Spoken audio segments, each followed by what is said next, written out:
أعوذ بالله من الشيطان الرجيم. بسم الله الرحمن الرحيم.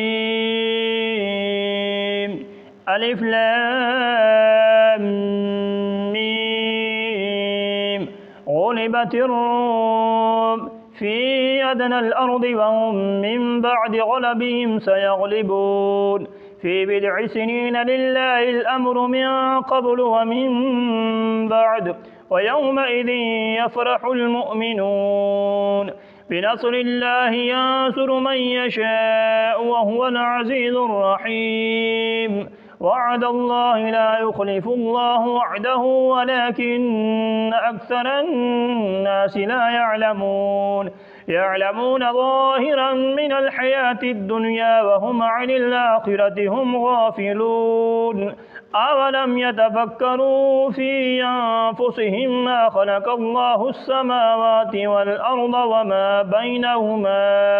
وما بينهما إلا بالحق وأجل مسمى وإن كثيرا من الناس بلقاء ربهم لكافرون.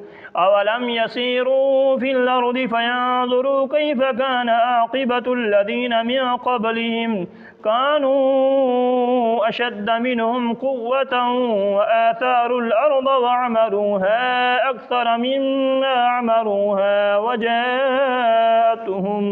وجاءتهم رسلهم بالبينات فما كان الله ليظلمهم ولكن كانوا أنفسهم يظلمون.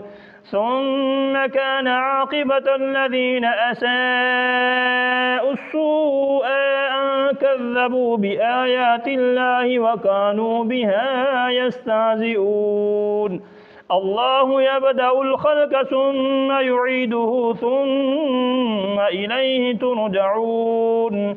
ويوم تقوم الساعة يبلس المجرمون ولم يكن لهم من شركائهم شفعاء وكانوا بشركائهم كافرين.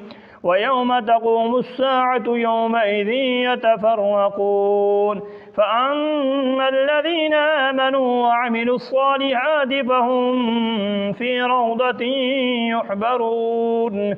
وأما الذين كفروا وكذبوا بآياتنا ولقاء الآخرة فأولئك في العذاب محضرون.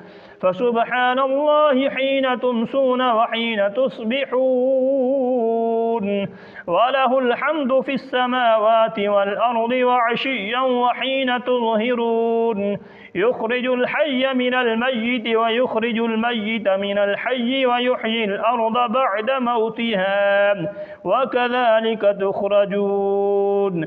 ومن آياته أن خلقكم من تراب ثم إذا أنتم بشر تنتشرون.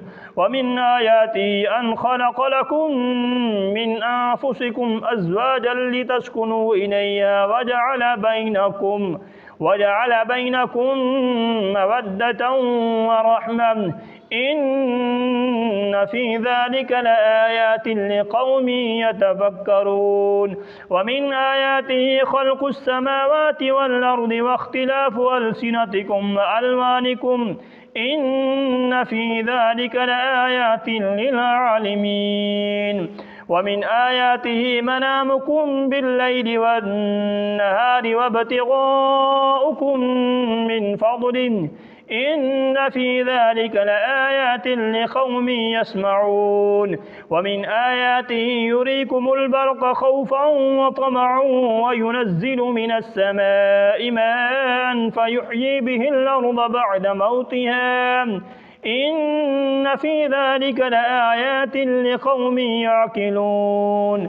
ومن آياته أن تقوم السماء والأرض بأمره ثم إذا دعاكم دعوة من الأرض إذا أنتم تخرجون وله ما في السماوات والأرض كل له قانتون وهو الذي يبدأ الخلق ثم يعيده وهو أهون عليه وله المثل الأعلى في السماوات والأرض وهو العزيز الحكيم.